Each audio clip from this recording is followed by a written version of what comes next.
Hello friends, the reading capsule पर आप सभी का स्वागत है। क्या आपने कभी सोचा है कि हमारा मन हमेशा भागता क्यों रहता है, एक जगह टिकता ही नहीं।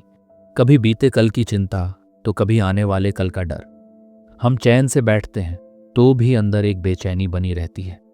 ऐसे में अगर कोई कहे कि सिर्फ नाम सुमिरन से इस बावरे मन को शांति मिल सकती है, तो क्या आप यकीन करेंगे? आज हम जिस किताब की बात कर रहे हैं वो सिर्फ पढ़ने की चीज नहीं है, वो एक अनुभव है। ओशो की नाम सुमिर मन बावरे हमें बताती है कि नाम स्मरण कैसे बन सकता है आत्मा का संगीत और मन का इलाज। तो चलिए डुबकी लगाते हैं इस गहराई में, जहां शब्द नहीं अनुभव बोलते हैं। अध्याय 1, नाम की महिमा और मन का पागलपन। ओशो इस अध्याय की शुरुआत एक सवाल से करते हैं, क्या नाम जपने से कुछ बदलता है? क्या सिर्फ किसी शब्द को दोहराने से भीतर कोई क्रांति घट सकती है? ओशो कहते हैं, हाँ, लेकिन सिर्फ तब जब जप यांत्रिक ना हो, बल्कि सजगता से किया जाए। यह अध्याय संत कबीर के इस दोहे पर आधारित है। नाम सुमिर मन बावरे, जाते सब दुख जाए चिंता छूटे, संशय मिटे निर्मल हुए। सुबह ओशो इस दोहे को खोलते हैं और कहते हैं कि मन वास्तव में बावरा है। ये इधर उधर भटकता है, भविष्य की चिंता करता है, अतीत के बोझ उठाता है और कभी भी वर्तमान में टिकता नहीं। यही इसकी पागलपन की निशानी है। कबीर कहते हैं कि इस बावरे मन को यदि कोई दिशा देनी है तो वह है नाम स्मरण। पर ओशो स्पष्ट करते हैं, नाम स्मरण का अर्थ केवल राम राम जपना नहीं। नाम स्मरण का अर्थ है किसी एक बिंदु पर मन को टिकाना। ये बिंदु कोई भी हो सकता है, ओंकार, राम, शिव, या यहाँ तक कि केवल श्वास महत्व शब्द का नहीं, सजगता का है। ओशो यह भी कहते हैं कि जैसे जैसे मन एक ही नाम में रमने लगता है, विचारों की भीड़ धीमी होने लगती है, मन की पकड़ डीडीएच ढीली पर आती है और फिर भीतर एक शांति का अनुभव शुरू होता है। वह शांति ही पहला द्वार है ध्यान का, और ध्यान ही एकमात्र उपाय है जिससे मन को देखा जा सकता है, न कि रोका जा सकता है। ओशो एक सुंदर उदाहरण देते हैं, जैसे नदी का पानी गंदा हो और उसे छेड़ा न जाए तो कुछ देर में मिट्टी नीचे बैठ जाती है। वैसे ही मन को अगर बस देखा जाए नाम स्मरण के माध्यम से, तो उसके विचार स्वतः शांत होने लगते हैं, किसी दमन या जबरदस्ती के बिना। इस अध्याय में ओशो इस बात पर भी बल देते हैं कि केवल शब्द से कुछ नहीं होता। जो व्यक्ति नाम स्मरण को केवल अभ्यास समझता है वह कभी गहराई में नहीं पहुंचता। सजगता और प्रेम का भाव जरूरी है, तभी यह नाम भीतर उतरता है, तभी इसका असर होता है, वरना यह केवल होठों का खेल बनकर रह जाता है। ओशो चेतावनी देते हैं, धर्म कोई यंत्र नहीं, ध्यान कोई तकनीक नहीं जिसे किसी किताब से सीखा जा सके। यह एक जीवित अनुभव है और उसके लिए साधक का हृदय भी जीवित होना चाहिए। अध्याय का अंत एक सच्चाई पर होता है, मन तब तक तुम्हारा मालिक बना रहेगा जब तक तुम सजग नहीं होते, और सजगता की पहली सीढ़ी है नाम सुमिरन। अगर नाम स्मरण से मन शांत होता है तो फिर सदियों से जप करते हुए भी हजारों साधकों को अंतर्दृष्टि क्यों नहीं मिलती? कहाँ चूक हो जाती है? क्या केवल नाम जपने से परमात्मा तक पहुंचा जा सकता है? इसका उत्तर ओशो अगले अध्याय में देते हैं, जहां वह नाम की मौन अवस्था और मंत्र के गहरे विज्ञान को उजागर करते हैं। जरूर सुनिए अगला भाग, अध्याय 2, नाम से मौन की ओर। इस अध्याय की शुरुआत ओशो एक जरूरी भेद से करते हैं। वे कहते हैं कि नाम केवल एक संकेत है, नाम कोई अंतिम सत्य नहीं। नाम एक सीढ़ी है जिसे चढ़कर एक दिन छोड़ देना होता है। जिसने सीढ़ी कोई मंजिल समझ लिया वह आध्यात्मिक पथ पर अटक जाएगा। कबीर कहते हैं, सुमिर सुमिर जन जीविया, सुमिर सुमिर गए राम कहें कबीर, चेतरे मनवा जप ले तू भगवंत का नाम। यह कबीर नाम जपने की बात कर रहे हैं, लेकिन ओशो चेताते हैं कि नाम तब तक सार्थक नहीं जब तक वह भीतर मौन न पैदा करे। नाम को अगर केवल रट लिया जाए तो वह एक यांत्रिक क्रिया बन जाती है, उससे कोई अंतर्दृष्टि नहीं जन्मती। ओशो कहते हैं कि जप का उद्देश्य यह नहीं है कि तुम शब्द को दोहराओ, बल्कि यह है कि तुम उस शब्द की गहराई में उतर सको, उसे एक उपकरण बनाओ। ध्यान में उतरने का नाम एक डोरी है जो तुम्हें बाहर से भीतर खींचती है, लेकिन वह डोरी भी तभी तक उपयोगी है जब तक तुम गिर न जाओ मौन में। ओशो यह भी बताते हैं कि जो साधक नाम को ही सब कुछ मान बैठता है वह रास्ते में ही ठहर जाता है। नाम की अंतिम पूर्णता तब है जब नाम भी छूट जाए और केवल मौन शेष रह जाए। मौन वह अवस्था है जहां शब्द नहीं होता, विचार नहीं होता, कर्ता भी नहीं होता, सिर्फ साक्षी होती है। ओशो ध्यान का एक गहरा सूत्र देते हैं। वे कहते हैं कि जब तक तुम नाम का जप कर रहे हो और उसे देख भी रहे हो, तब तक तुम द्वैत में हो। लेकिन जैसे ही केवल देखना बचा और जप अपने आप घटने लगे, तब तुम ध्यान की ओर बढ़ने लगे। इस अध्याय में ओशो एक महत्वपूर्ण चेतावनी भी देते हैं। वे कहते हैं कि यदि जप तुम्हें ध्यान और मौन की ओर न ले जाए, तो वह केवल एक मानसिक क्रिया बनकर रह जाता है, और मानसिक क्रिया अंत में थकान और ऊब ही देती है। नाम का उद्देश्य है चेतना को केंद्रित करना। नाम का प्रयोजन है मन को इतनी गहराई में ले जाना कि विचार स्वयं शांत हो जाएं। ओशो बताते हैं कि जैसे कोई गीत धीरे धीरे धीमा होता जाता है और अंत में केवल मौन रह जाता है, वैसे ही नाम भी एक पुल की तरह है। तुम्हें उस पर चलकर मौन तक पहुंचना है। मौन ही अंतिम साधना है। मौन ही परमात्मा का वास्तविक स्पर्श है। इस अध्याय का सार यही है कि नाम जप की शुरुआत है, मौन उसकी पूर्णता है, शब्द द्वार है, शून्यता अंत है। अब एक प्रश्न जो इस अध्याय को एक खुला छोड़ देता है, यदि अंतिम लक्ष्य मौन है तो क्या हर व्यक्ति को नाम जपना आवश्यक है? क्या कोई बिना नाम के भी मौन तक पहुंच सकता है? और यदि ऐसा है तो फिर नाम जप की भूमिका क्या है? साधक की यात्रा में इसका उत्तर ओशो अगले अध्याय में देते हैं, जहां वे चर्चा करते हैं कि ध्यान की शुरुआत कहां से होती है और किस प्रकार साधना को हर व्यक्ति के स्वभाव के अनुसार अपनाना चाहिए। अगर आप आत्मा की गहराई तक जाना चाहते हैं तो अगला अध्याय अवश्य सुनें। अध्याय 3, ध्यान की पहली सीढ़ी। ओशो इस अध्याय में एक और गहरे रहस्य की ओर संकेत करते हैं। वह रहस्य है ध्यान की पहली सीढ़ी का ध्यान कोई एक दिन में घटने वाली घटना नहीं है। ये एक यात्रा है, और हर यात्रा की तरह इसकी भी एक शुरुआत होती है। एक आधार होता है। वह आधार है मन को देखना, मन से अलग होना, मन को पहचानना। ओशो कहते हैं कि ध्यान कोई तकनीक नहीं, ध्यान कोई क्रिया नहीं। ध्यान तो केवल एक सहज उपस्थिति है, पर यह उपस्थिति तभी जागती है जब तुम मन से हटते हो, और मन से हटने का प्रथम उपाय है साक्षी भाव। ओशो एक सुंदर दृष्टांत देते हैं। अगर तुम बहती नदी के किनारे खड़े होकर उस बहाव को सिर्फ देखो और उस बहाव में बहो, नहीं तो तुम नदी के बाहर हो। ठीक वैसे ही अगर तुम अपने विचारों को देख सको, उन्हें बिना प्रतिक्रिया के गुजरने दो, तो तुम पहली बार ध्यान की ओर बढ़ रहे हो। इस अध्याय में ओशो बताते हैं कि अधिकतर लोग अपने मन से पूरी तरह जुड़ चुके हैं, इतने अधिक कि उन्हें यह भी पता नहीं चलता कि वे मन हैं या मन से परे भी कुछ है। ध्यान की पहली सीढ़ी इसी भ्रम को तोड़ती है। ध्यान की पहली सीढ़ी यह अनुभव कराती है कि मैं मन नहीं हूं, मैं मन को देख सकता हूं, इसलिए मैं मन से अलग हूं। ओशो यह भी स्पष्ट करते हैं कि यह देखना कोई बौद्धिक कार्य नहीं, ये कोई विश्लेषण नहीं, ये केवल एक जागरूक उपस्थिति है। जैसे तुम सांस को आते जाते देख सकते हो, वैसे ही विचारों को भी देखा जा सकता है। जब तुम देखने लगते हो बिना हस्तक्षेप के, बिना निर्णय के, तब भीतर एक मौन उतरने लगता है, और वही मौन है ध्यान की पहली अनुभूति। ओशो यह भी समझाते हैं कि यह अभ्यास शुरू में कठिन लगता है, क्योंकि मन बहुत शतिर है। वह देखने वाले को खींचकर अपने ही खेल में उलझा लेता है। इसलिए सजग रहना जरूरी है। बार बार लौटना पड़ता है, बार बार गिरना और उठना होता है, लेकिन यही गिरना और उठना ध्यान की यात्रा का हिस्सा है। इस अध्याय में ओशो कहते हैं, साक्षी भाव के अभ्यास से एक दिन ऐसा आता है जब बीच में एक क्षण आता है जिसमें कोई विचार नहीं होता, कोई आवाज नहीं होती, तुम केवल हो। यह क्षण छोटा होता है, मगर यही क्षण दरवाजा है, यही क्षण पहला स्वाद है आत्मा का, और यही है ध्यान की पहली सीढ़ी। इस अध्याय का सार है, ध्यान की शुरुआत नाम से हो सकती है, पर ध्यान का बीज साक्षी भाव में है। जब तुम मन को देखना शुरू करते हो, विचारों को बिना जुड़ाव के गुजरने देते हो, तो तुम पहली बार भीतर उतरने लगते हो। अगर साक्षी भाव ही ध्यान की पहली सीढ़ी है, तो क्या शरीर को बैठाने, आंखें बंद करने या सांसों को देखने की कोई भूमिका नहीं है?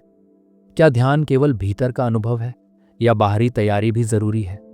इसका उत्तर ओशो अगले अध्याय में देते हैं, जहां वे ध्यान के बाहरी और भीतरी दोनों पक्षों पर बात करते हैं और बताते हैं कि सही ढंग से कैसे उतरें उस मौन में जो जीवन को बदल देता है। अगला अध्याय न सिर्फ ध्यान को और गहराई से खोलता है, बल्कि यह भी बताता है कि कब साधना संघर्ष बन जाती है और कब वह सहज बहाव बन जाती है। अध्याय 4, शरीर, मन और ध्यान की तैयारी।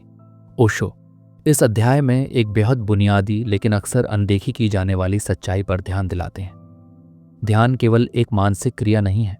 ध्यान के लिए शरीर और मन दोनों का सहयोग जरूरी है, क्योंकि शरीर और मन ही वह द्वार है जिसके पार आत्मा की यात्रा होती है। बहुत से लोग ध्यान में बैठते हैं, आंखें बंद करते हैं, शांत मुद्रा धारण करते हैं, लेकिन भीतर बेचैनी बनी रहती है। तन चुप है, लेकिन भीतर विचारों का तूफान चल रहा होता है। इसका कारण है कि वे ध्यान की तैयारी को भूल जाते हैं। ओशो कहते हैं कि ध्यान कोई युद्ध नहीं, ध्यान एक सहज अवस्था है। लेकिन यह सहजता तब आती है जब तुम शारीरिक रूप से ढीले और मानसिक रूप से खाली हो जाओ। इस अध्याय में ओशो बताते हैं कि ध्यान की प्रक्रिया 3 स्तरों पर घटती है। पहला स्तर है शरीर की तैयारी। यदि शरीर तनाव में है, अगर रीढ़ सीधी नहीं है, अगर श्वास असंतुलित है, तो ध्यान में उतरना कठिन हो जाता है। ओशो जोर देते हैं कि ध्यान के लिए शरीर को एक ऐसा उपकरण बनाना जरूरी है जो मौन को आमंत्रित कर सके। तुम्हारा शरीर यदि सहज नहीं है तो वह बार बार ध्यान को खींच लेगा। इसलिए सबसे पहले शरीर को ध्यान के लिए तैयार करना है। शरीर की सहजता ही ध्यान का पहला द्वार है। दूसरा स्तर है मन की तैयारी। ओशो कहते हैं कि मन बिना तैयारी के ध्यान में उतरने नहीं देगा। वह बाधा डालेगा, विचार लाएगा, स्मृतियां दोहराएगा, तुम्हें या तो भविष्य की चिंता में डुबोएगा या अतीत के पछतावे में। ध्यान में उतरने के लिए मन को भी तैयार करना होता है। कैसे? ओशो इसका उपाय बताते हैं। पहले मन को जप से जोड़ो, नाम स्मरण से या किसी भी एक क्रिया से जो उसे एकाग्र करे। मन को एक दिशा दो और फिर धीरे धीरे उस क्रिया से भी हट जाओ। तब मन खुद शांत होने लगेगा, उसका हठ टूटेगा। तीसरा स्तर है भाव की तैयारी। ओशो कहते हैं कि ध्यान में भावनाएं बहुत सूक्ष्म भूमिका निभाती हैं। अगर भीतर द्वेष है, क्रोध है, अहंकार है, तो वे मौन में बाधा बनते हैं। ध्यान तब खिलता है जब भीतर प्रेम हो, श्रद्धा हो, समर्पण हो। इसलिए ध्यान में बैठने से पहले साधक को अपने भावों की सफाई करनी होती है। जैसे कोई मंदिर में प्रवेश से पहले स्नान करता है, वैसे ही ध्यान से पहले भीतर स्नान जरूरी है। ओशो कहते हैं कि ध्यान कोई करने की चीज नहीं, ये घटने वाली घटना है। लेकिन यह घटना तभी घटती है जब शरीर शांत हो, मन समर्पित हो और हृदय निर्मल हो। ध्यान कोई प्रयास नहीं बल्कि प्रयासों का अंत है। इस अध्याय में ओशो यह भी बताते हैं कि बिना तैयारी के ध्यान एक बोझ बन जाता है। लोग ध्यान में बैठकर और अधिक असहज हो जाते हैं, क्योंकि वे बाहरी अनुशासन तो लेते हैं पर भीतर अव्यवस्था बनी रहती है। इसलिए उन्होंने अनेक ध्यान विधियों की रचना की, जिससे पहले मन और शरीर की सफाई हो, फिर मौन सहज ही उतर आए। अध्याय का सार यही है, ध्यान कोई अचानक गिरने वाली कृपा नहीं, ये एक जागरूक तैयारी है। शरीर को ढीला करना, मन को केंद्रित करना और भावों को पवित्र करना, इन तीनों के बाद ही ध्यान का द्वार खुलता है। अब एक ऐसा प्रश्न जो अगले अध्याय की ओर खींचेगा, अगर ध्यान कोई प्रयास नहीं, कोई अभ्यास नहीं बल्कि एक सहज घटना है, तो क्या यह भी संभव है कि ध्यान खुद घट जाए? बिना किसी विशेष तकनीक या विधि के क्या ध्यान को पाया जा सकता है? केवल जीते हुए, हर क्षण को होश में जीकर, बिना किसी विधि, बिना किसी नियम? इसका उत्तर ओशो अगले अध्याय में देते हैं, जहां वे ध्यान के सहज मार्ग की बात करते हैं और यह भी बताते हैं कि कब विधि उपयोगी है और कब विधि ही बाधा बन जाती है। अगला अध्याय इस भ्रम को तोड़ता है कि ध्यान किसी एक नियम से जुड़ा है और हमें एक नई दृष्टि देता है जीवन को ध्यान में बदलने की। अध्याय 5, ध्यान बिना विधि के। इस अध्याय में ओशो एक बहुत महत्वपूर्ण लेकिन सूक्ष्म बात पर प्रकाश डालते हैं। वे कहते हैं कि ध्यान को विधियों से जोड़ा गया है केवल इसलिए ताकि साधक शुरुआत कर सके। लेकिन यदि तुम जीवन भर विधियों में ही उलझे रह गए तो ध्यान तुम्हारे लिए अभ्यास बनकर रह जाएगा, अनुभव नहीं। ओशो कहते हैं ध्यान कोई संरचना नहीं, कोई पद्धति नहीं। ध्यान तो एक आंतरिक क्रांति है जो तब घटती है जब तुम पूरी तरह सजग हो जाते हो, जब तुम जीवन के हर पल को होश के साथ जीते हो, जब तुम करते हुए भी भीतर शांत रहते हो। ध्यान का जन्म तब होता है जब साधक भीतर से खाली हो जाता है, और यह खालीपन किसी विशेष मुद्रा या विधि का परिणाम नहीं बल्कि गहराई से जीने की चेतना का परिणाम होता है। इस अध्याय में ओशो ध्यान को 2 भागों में बांटकर समझाते हैं। पहला है साधन आधारित ध्यान, जिसमें कोई विधि है, कोई मंत्र है, कोई प्रक्रिया है, जैसे नाम जप सांसों पर ध्यान चलना, ध्यान त्राटक या कोई और तकनीक, ये सभी विधियां मन को धीरे धीरे केंद्र में लाने का कार्य करती हैं। इनका उद्देश्य यह नहीं कि इन्हीं में रुका जाए, बल्कि इनका उपयोग करके अंततः एक ऐसे बिंदु तक पहुंचा जाए जहां विधि स्वयं गिर जाए। दूसरा है सहज ध्यान, जो किसी विधि पर आधारित नहीं, जो किसी समय और स्थान का मोहताज नहीं, जो किसी स्थिति की मांग नहीं करता, जो जीवन की हर स्थिति में घट सकता है। चलते हुए, खाते हुए, बोलते हुए या केवल बैठे हुए। ओशो इसे साक्षी भाव की परिपक्व अवस्था कहते हैं। जब साधक इतना सजग हो जाता है कि उसे कोई प्रयास नहीं करना पड़ता, सजगता उसकी स्वाभाविक अवस्था बन जाती है। वही सहज ध्यान है, यही ध्यान की पूर्णता है। ओशो जोर देकर कहते हैं कि ध्यान कोई क्रिया नहीं, ये तो एक दृष्टि है। तुम जैसे ही जीवन को देखने लगते हो बिना हस्तक्षेप के, बिना निर्णय के, तो वही देखना ध्यान बन जाता है। इस अध्याय में ओशो एक उदाहरण देते हैं। वह कहते हैं, जैसे तुम किसी सुंदर फूल को देखते हो और बस देखते हो, कोई प्रतिक्रिया नहीं, कोई इच्छा नहीं, सिर्फ मौन देखना, तो यही मौन दृष्टि ध्यान है। अगर तुम जीवन को भी ऐसे ही देख सको तो जीवन ही साधना बन जाता है, हर क्षण मंदिर बन जाता है। ओशो ये भी चेताते हैं कि विधियों में उलझे रह जाना एक प्रकार की मानसिक आदत बन सकती है। साधक को चाहिए कि जब वह देखे कि अब विधि स्वयं ही बाधा बन रही है तो वह उसे छोड़ दे, क्योंकि अंतिम छलांग विधि के पार ही होती है। यह अध्याय इस समझ को गहराई देता है कि ध्यान अभ्यास नहीं, बल्कि होश में जीने की कला है, जिसे न किसी विशेष आसन की जरूरत है, न किसी विशेष गुरु की, बल्कि केवल एक बात की जरूरत है, पूरी जागरूकता। यदि ध्यान बिना विधि के संभव है तो क्या साधक के लिए गुरु की कोई भूमिका बचती है? क्या कोई व्यक्ति अकेले ही इस यात्रा को पूरा कर सकता है, या कोई आंतरिक मार्गदर्शक चाहिए होता है जो उसकी अज्ञानता को शीशा दिखाए? इसका उत्तर ओशो अगले अध्याय में देते हैं, जहां वे गुरु और शिष्य के संबंध को नए नजरिए से देखते हैं और बताते हैं कि गुरु कौन है, उसकी भूमिका क्या है, और क्या गुरु के बिना आत्मा की पूर्ण जागृति संभव है। अध्याय 6, गुरु और शिष्य का रहस्य। इस अध्याय में ओशो एक गहरे और जटिल संबंध को उजागर करते हैं। गुरु और शिष्य का संबंध यह केवल बाहरी ज्ञान देने वाले और ग्रहण करने वाले का रिश्ता नहीं है। यह कोई शिक्षण नहीं, कोई अनुशासन नहीं, बल्कि यह तो दो अस्तित्वों की टकराहट है जिसमें एक जलता है और दूसरा जलाने वाला होता है। ओशो कहते हैं, गुरु वह नहीं जो तुम्हें रास्ता दिखाता है, गुरु वह है जो तुम्हारे भीतर का अंधकार तोड़ देता है, जो तुम्हारी नींद को हिला देता है। गुरु कोई बाहरी सत्ता नहीं, वह एक आंतरिक स्पंदन है जो किसी के माध्यम से काम करता है। वह माध्यम कभी व्यक्ति हो सकता है, कभी कोई अनुभव, कभी कोई पीड़ा, या कभी स्वयं जीवन। इस अध्याय में ओशो यह स्पष्ट करते हैं कि गुरु मिलना तब तक संभव नहीं जब तक शिष्य तैयार ना हो। गुरु हमेशा उपस्थित होता है, पर शिष्य की आंखें बंद होती हैं। गुरु तो केवल एक दर्पण है जो तुम्हारा असली चेहरा दिखाता है, लेकिन देखने की हिम्मत तुम्हारे भीतर होनी चाहिए। ओशो कहते हैं कि सच्चा गुरु तुम्हें पकड़ता नहीं, वह तुम्हें मुक्त करता है। जो बंधन में बांधे, जो नियम थोपे, जो डर पैदा करे, वह गुरु नहीं, वह मालिक हो सकता है, पर गुरु नहीं। सच्चा गुरु तुम्हारे मन को नहीं, तुम्हारे होने को छूता है। वह कोई विचार नहीं देता, बल्कि विचारों से परे ले जाता है। वह कोई नया ज्ञान नहीं देता, बल्कि पुराने झूठ को तोड़ता है। ओशो यह भी बताते हैं कि गुरु की सबसे बड़ी कला यह होती है कि वह शिष्य को स्वयं पर लौटने की प्रेरणा देता है। गुरु कहता है, मेरी मत मान, देख, स्वयं अनुभव कर। इसलिए ओशो के अनुसार गुरु कोई विचारधारा नहीं, वह एक उपस्थित ऊर्जा है जो मौन से मौन को जगाती है। इस अध्याय में ओशो यह भी स्पष्ट करते हैं कि गुरु की आवश्यकता तब तक है जब तक भीतर अंधकार है, जब तक भीतर स्पष्ट दृष्टि नहीं।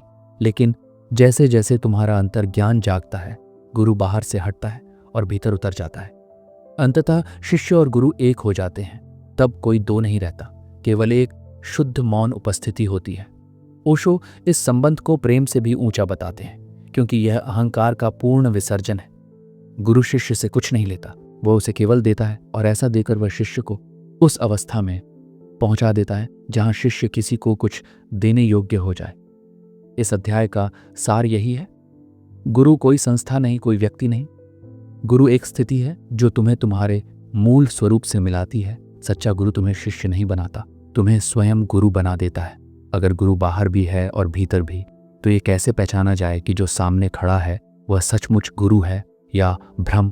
और क्या यह संभव है कि गुरु के बिना ही जीवन में अंतिम बोध घट जाए?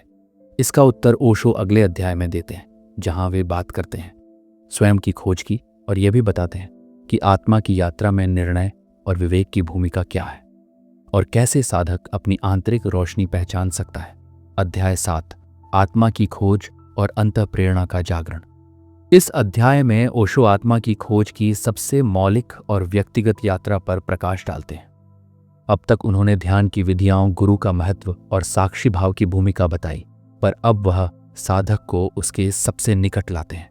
स्वयं की खोज की ओर ओशो कहते हैं, जब तक तुम स्वयं को नहीं जानते तब तक तुम जो कुछ भी जानते हो वह उधार है। वह अनुभव नहीं, केवल जानकारी है, और जानकारी से कभी आत्मा का बोध नहीं होता। आत्मा को पाया नहीं जा सकता, केवल अनुभव किया जा सकता है। ओशो इस अध्याय में बार बार इस बात को दोहराते हैं कि आत्मा कोई वस्तु नहीं है जिसे कहीं खोजा जाए। वह तो तुम्हारे भीतर है, बिल्कुल केंद्र में, लेकिन तुम्हारा सारा ध्यान बाहर की ओर है।